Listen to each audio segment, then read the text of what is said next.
$1 million for FIFA final tickets, even mocking fans by promising to personally hand-deliver a hot dog to anyone who buys them. His name is Gianni Infantino, the president of FIFA since 2016. And here's the truth. He didn't follow a single piece of conventional business wisdom to become this successful. Throughout his career, he has executed calculated, highly questionable moves that would ruin an ordinary executive, but they've propelled him to the absolute top. He is, without a doubt, one of the most ruthless operators in modern history. In this video, we are breaking down the exact mechanics of his playbook. These are the 10 moves that established Infantino as one of the most controversial bosses of all time. If you're trying to build a real business or want to become a corporate overlord, watch till the end. To understand how Gianni Infantino built an untouchable global monopoly, you have to look at how he bought the throne in 2016. Instead of fixing a broken system shattered by an FBI raid, Infantino exploited it by immediately quadrupling cash payouts to small federations to legally buy their permanent votes.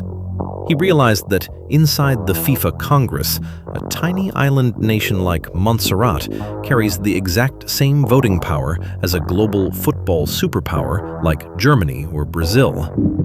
Infantino secured his presidency by launching the FIFA Forward program, a massive financial pipeline designed to funnel millions of dollars in development grants straight to smaller member associations.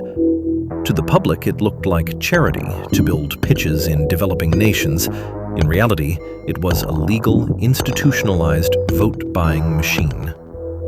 The business mechanic here is a captive model, where your voters are entirely on your payroll. By aggressively scaling these regional payouts up to $8 million, Infantino made it impossible for small federations to survive a single quarter without FIFA's cash injection. Because 80% of these funds go directly toward basic administration, utility bills, and executive salaries, the local board members essentially became his direct corporate employees. For an entrepreneur, this is the ultimate masterclass in creating an artificial moat. If your customers or partners depend on your capital just to keep their lights on, they lose all bargaining power and will always vote to protect your monopoly. If you want to understand how deep Infantino's leverage really goes, look at what he forces host governments to do before a single ball is kicked. When a country bids to host the World Cup, Infantino doesn't just ask for modern stadiums.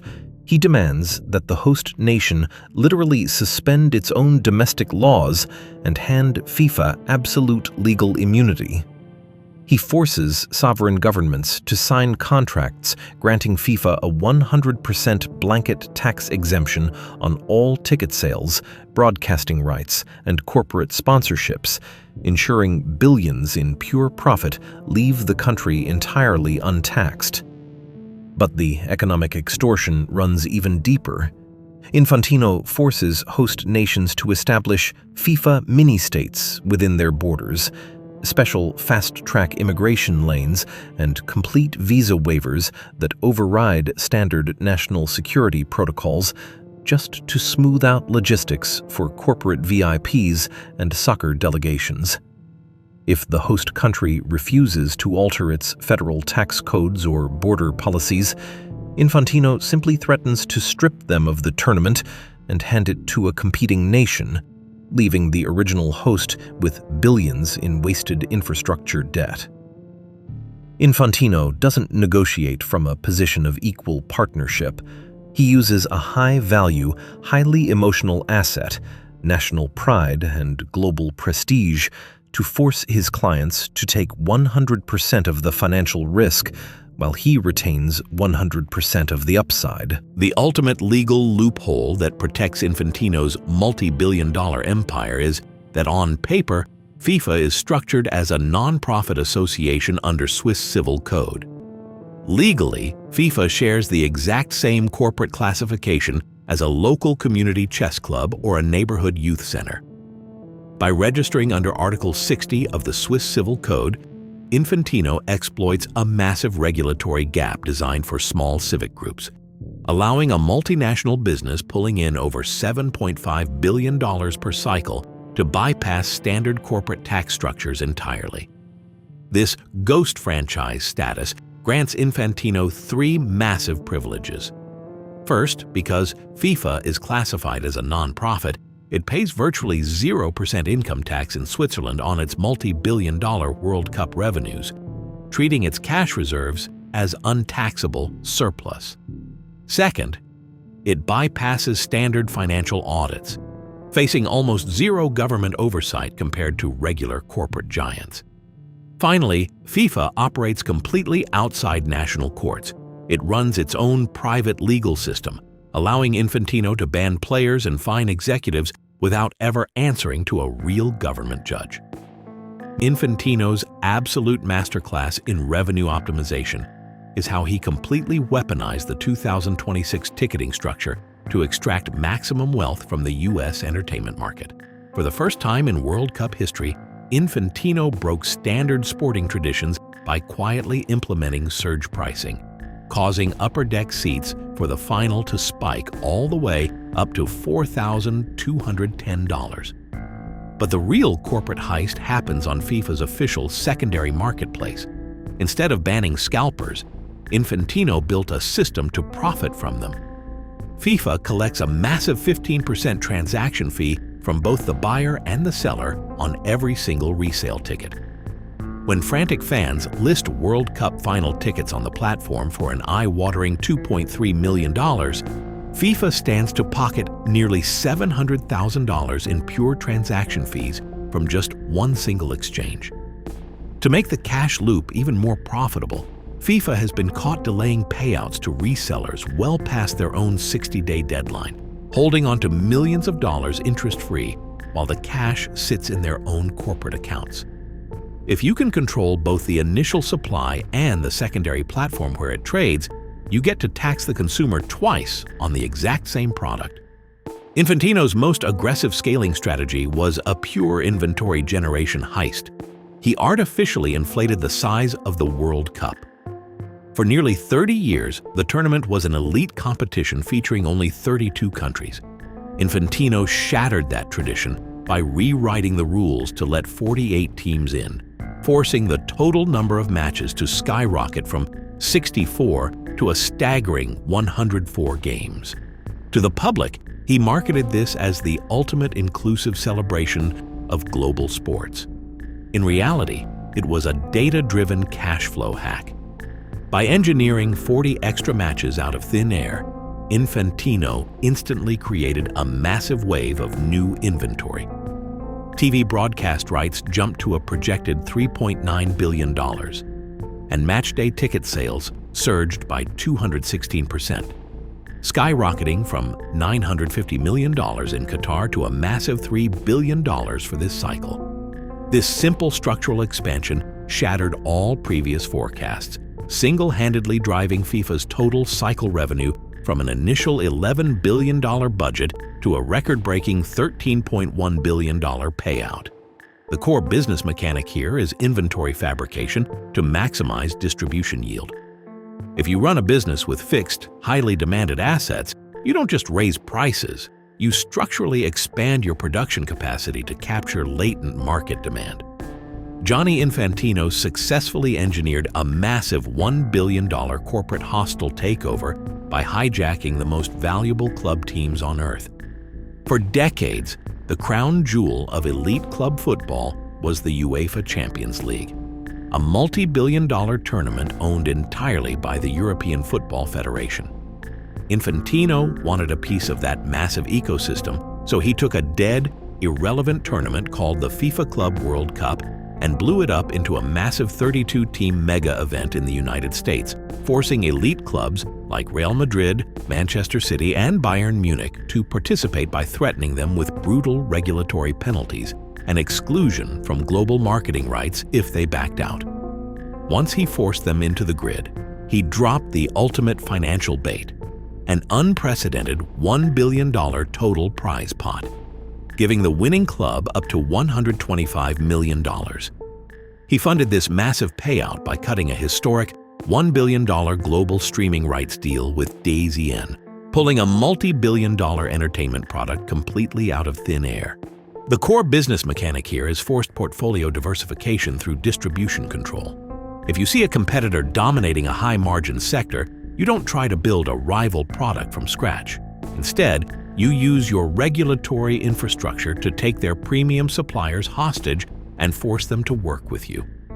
Gianni Infantino executed a brutal supply chain takeover by firing his external middlemen and pulling all World Cup operations completely in-house. Historically, FIFA operated on a decentralized franchise model. They would hand the keys of the tournament over to a local organizing committee, LOC, run by the host country's local football federation.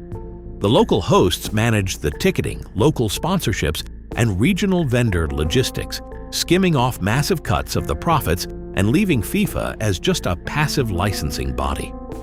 Infantino completely axed this system for the 2026 North American cycle, creating a centralized corporate subsidiary called FIFA World Cup 2026 LLC to take direct total control of the ground operations. By cutting out the local committees, Infantino aggressively seized the highest margin segments of the event's local supply chain. Instead of letting local organizers pocket regional sponsorship deals or control stadium concession contracts, FIFA's centralized team now directly negotiates and collects 100% of the revenue from localized venue operations.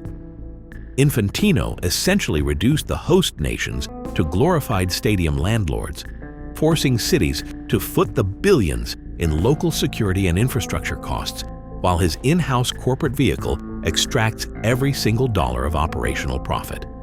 Gianni Infantino secured absolute tenure by quietly eliminating presidential term limits through a massive regulatory loophole. FIFA rules strictly state a president can only serve a maximum of 3 four-year terms to prevent corrupt dictatorships.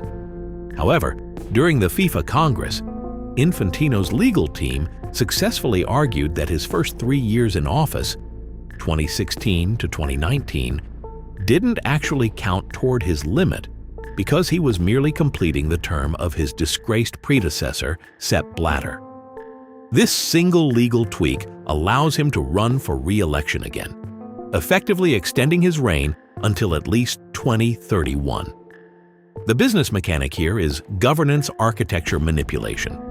Instead of fighting against regulatory constraints, you hire corporate attorneys to redefine the foundational vocabulary of your bylaws.